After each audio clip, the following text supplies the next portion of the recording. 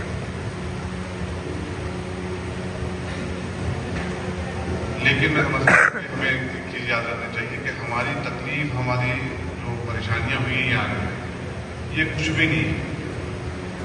اگر ہم اس دور کو دیکھیں کہ بزرگان دین نے کس دور میں یہاں کر کے یہاں پر دین کی تبلیغ کی, ثابت بات رحمۃ اللہ علیہ اس دور میں یہاں کر کے قیام پذیر ہوئے, اس وقت کیا حالات ہیں, کیا سہولت ہے, کچھ بھی نہیں.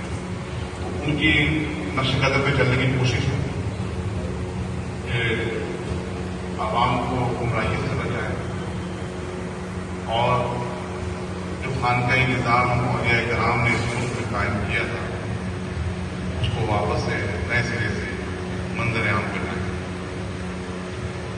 اسی مقصد کے ساتھ ہم لوگوں نے آل انڈیا سجادہ نشین کونسل کو عمل میں لایا. یہ بہت وقت گزر گیا کہ تمام سجادہ نشین کی خانقاہیں, درگاہیں ہیں, ان میں کمیونیکیشن گیپ بہت زیادہ, ایک دوسرے کے بارے میں معلومات ہی رہی ہے کہ کون سی درگاہ ہے, کون سی درگاہ ہے, کون سے زیادہ نشین ہے. مجھے آج بھی یاد ہے کہ جب میں پہلی بار آپ کے یہاں پر آیا تھا